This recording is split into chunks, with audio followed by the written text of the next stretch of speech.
A special forces unit in Chile's army. It's among the elite in Latin America. The army's status has surpassed that of Congress and the courts, even though it has the challenging role of guaranteeing institutional order. But the standing of the armed forces in Chile has declined since the end of the military dictatorship 12 years ago. There seems to be no shortage of soldiers and potential recruits, but there are question marks over resources and equipment.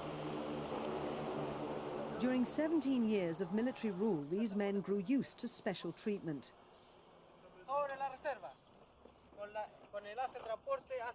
This kind of training was routine in the past, but now a lack of funds has meant cutbacks in the number of exercises the army performs. These soldiers know they belong to what is still a powerful institution in Chile. But they also know that their power might not last forever, because the centre-left government plans reforms. The politicians are wary of the army's strength and say too many expensive exercises are unnecessary, especially at a time of peace with neighbouring countries.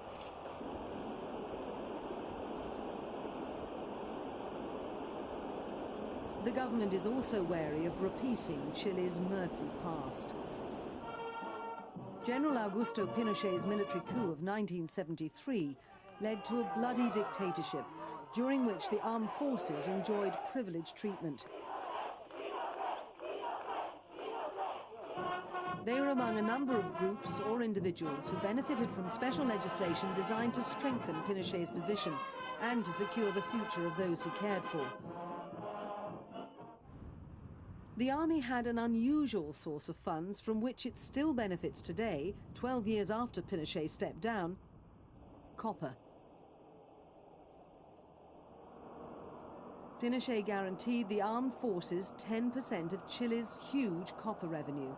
The country leads world production, and copper has been the greatest single component of its economic success.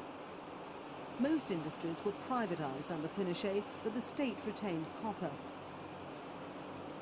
Recently, the price fell to its lowest in 15 years, and coupled with the global economic decline since September the 11th, the Chilean mining industry fears closures.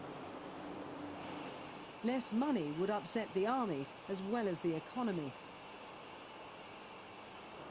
Codelco, the national copper corporation, is sensitive to the army's needs but must sustain the industry. The government has been slow to tackle reform of the armed forces, especially its funding by the copper industry. But Codelco supports a change for the military's sake as much as its own. I think that this law that allows the armed forces to keep this 10% of the sales of our copper, it's quite old and comes from black times or dark times.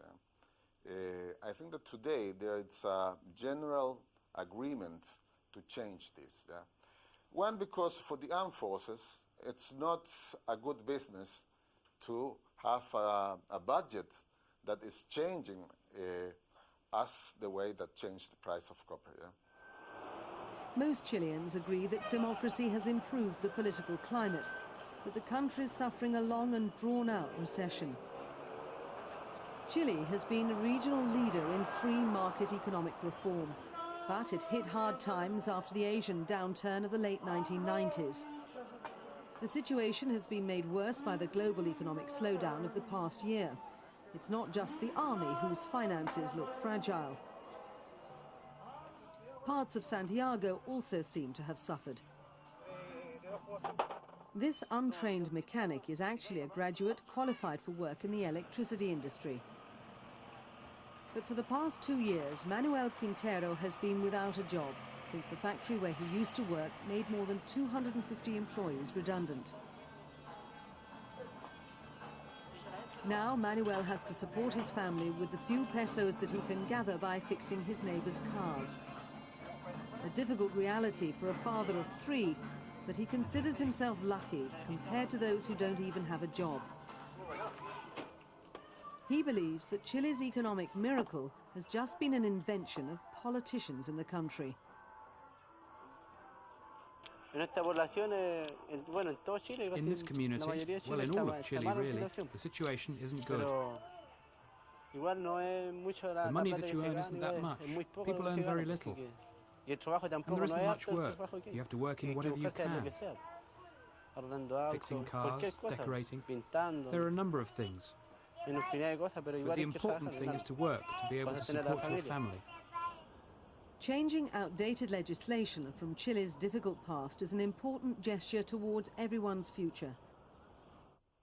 The senator in charge of the military budget in Congress, Jaime Gazmuri, belongs to the centre-left government and is keen to meet the challenge.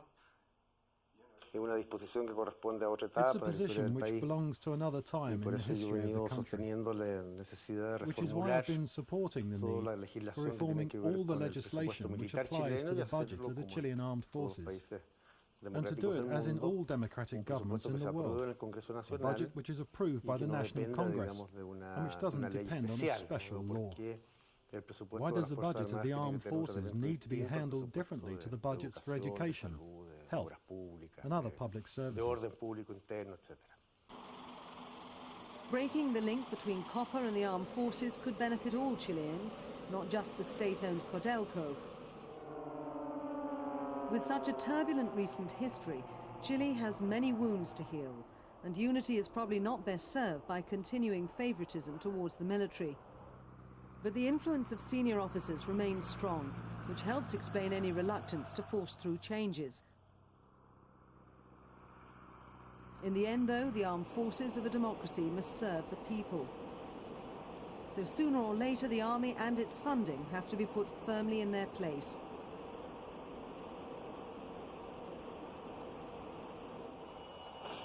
Senior officers could then concentrate on modernizing the services, while the politicians focus on unifying and enriching the nation under stable civilian governments. Chile has risen from the depths, and it would be a shame to see it fall.